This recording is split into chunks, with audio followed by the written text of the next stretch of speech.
सावन का महीना शुरू हो चुका है और हम सब रोज पूजा पाठ व्रत और शिव भक्ति में लीन हैं।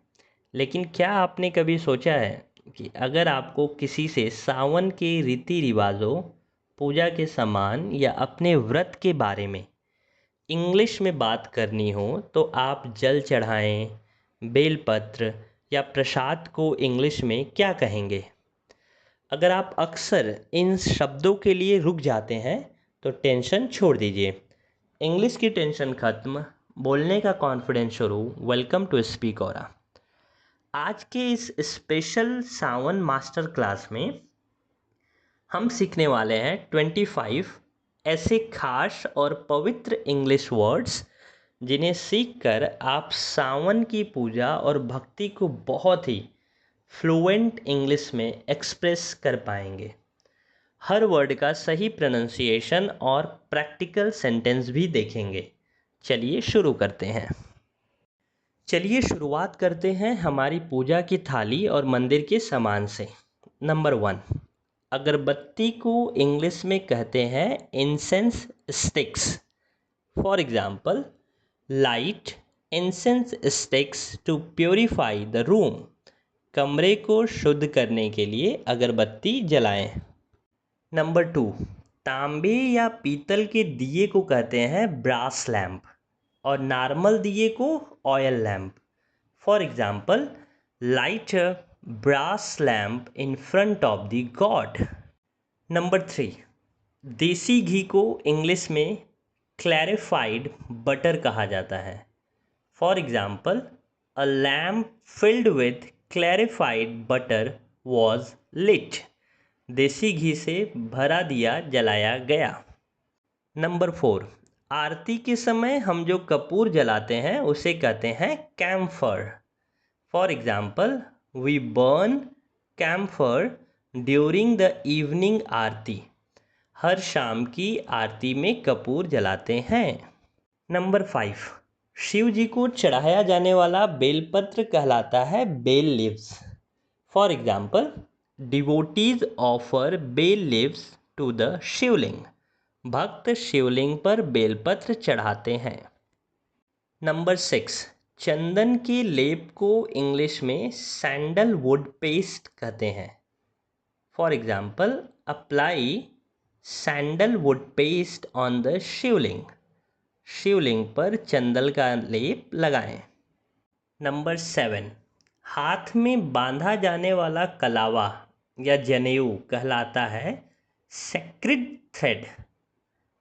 Example, tie a sacred thread around your wrist. अपनी कलाई पर कलावा या पवित्र धागा बांधें। अब बात करते हैं सावन के व्रत और खान पान से जुड़े शब्दों की। नंबर 8, व्रत रखने को इंग्लिश में फास्टिंग या ऑब्जर्विंग अ फास्ट कहते हैं। Example, she is observing fasting on every Sawan Monday. वह सावन के हर सोमवार को व्रत रख रही है। नंबर 9, व्रत के दौरान खाए जाने वाले सात्विक भोजन को सात्विक फूड कहते हैं। एग्जाम्पल, ईट ओनली सात्विक फूड ड्यूरिंग योर फास्ट। अपने व्रत के दौरान केवल सात्विक भोजन ही खाएं। नंबर 10, पूजा के बाद बांटे जाने वाले प्रसाद को होली ऑफरिंग कहते हैं। Example, we distributed holy offering after the aarti. हमने आरती के बाद प्रसाद बांटा। नंबर 11, गंगा जल को इंग्लिश में होली वाटर कहा जाता है। Example, sprinkle holy water around the house. घर के चारों ओर गंगा जल छिड़कें। नंबर 12, पूजा के कलश या लोटे को कहते हैं होली पीचर और holy pot. Example, fill the holy pitcher with clean water and milk. कलश को साफ पानी और दूध से भरें। आगे बढ़ते हैं और देखते हैं पूजा पाठ और भक्ति की भावनाओं को क्या कहते हैं। नंबर 13, शिवलिंग पर दूध या जल चढ़ाने यानी जलाभिषेक को कहते हैं अनॉइंटिंग या ritual bath. Performing anointing with milk pleases Lord Shiva. दूध से अभिषेक करने से भगवान शिव प्रसन्न होते हैं। नंबर 14, भगवान के भक्त को इंग्लिश में कहते हैं devotee. Examples, millions of devotees visit Shiva temples in Sawan. सावन में लाखों भक्त शिव मंदिरों में दर्शन करते हैं। नंबर 15, भक्ति या श्रद्धा की भावना को कहते हैं devotion. Example, offer your prayers with pure devotion. अपनी प्रार्थना पूरी सच्ची भक्ति के साथ शेयर करें। नंबर 16, मंत्रों के जाप को इंग्लिश में कहते हैं chanting. Example, continuous chanting of Om namah Shivaya gives piece. ओम नमः शिवाय का लगातार जाप शांति देता है। नंबर 17, शुभ या पवित्र समय को इंग्लिश में कहते हैं auspicious. Example, Sawan is an auspicious month for new beginnings. सावन नई शुरुआत के लिए एक बहुत ही शुभ महीना है। नंबर 18, घर के मंदिर या पूजा के स्थान को श्राइन या ऑल्टर कहते हैं। Example, clean your home shrine before starting prayers. पूजा शुरू करने से पहले अपने घर के मंदिर की सफाई करें। नंबर 19, पूजा पाठ की विधि को रिचुअल्स कहा जाता है। Example, follow all the rituals properly during the fast. व्रत के दौरान सभी पूजा विधियों का ठीक से पालन करें। नंबर 20, पूजा या व्रत से पहले लिए जाने वाले संकल्प को प्लेज या रिजोल्यूशन कहते हैं। Take a pledge to observe the Sawan Monday fast. सावन सोमवार व्रत रखने का संकल्प लें। चलिए अब देखते हैं भगवान शिव के प्रतीकों और कांवड़ यात्रा के शब्दों को। नंबर 21, भगवान शिव के त्रिशूल को इंग्लिश में ट्राइडेंट कहते हैं।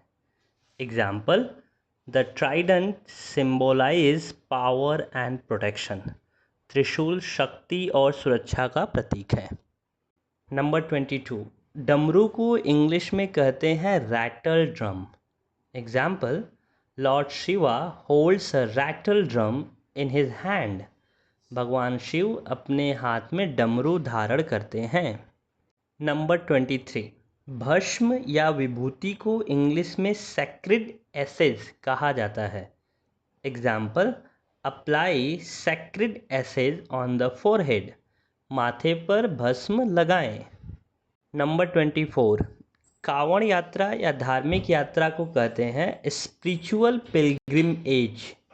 Example, millions go on a spiritual pilgrimage in Sawan. सावन में लाखों लोग कांवड़ या धार्मिक यात्रा पर जाते हैं।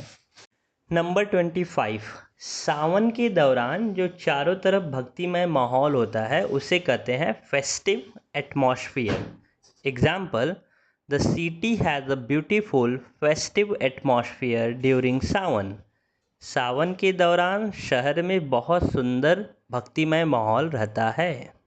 तो ये थे हमारे सावन और पूजा से जुड़े 25 मोस्ट इम्पॉर्टेंट इंग्लिश वर्ड्स। अब समय है एक छोटे से टेस्ट का। अगर आपको इंग्लिश में कहना हो कि मैं शिवलिंग पर बेलपत्र और गंगाजल चढ़ा रहा हूँ, तो आप इसे इंग्लिश में कैसे कहेंगे? इन 25 वर्ड्स में से सही वर्ड्स चुनकर अपना आंसर कमेंट सेक्शन में अभी लिखिए। अगर आपको ये सावन स्पेशल मास्टर क्लास पसंद आया हो तो वीडियो को लाइक दीजिए, अपने फैमिली और फ्रेंड्स के साथ शेयर कीजिए और रोज़ इंग्लिश को 1% बेहतर करने के लिए स्पीक ओरा को अभी सब्सक्राइब कीजिए। आप सभी को सावन की बहुत बहुत बधाई and thank you so much for watching.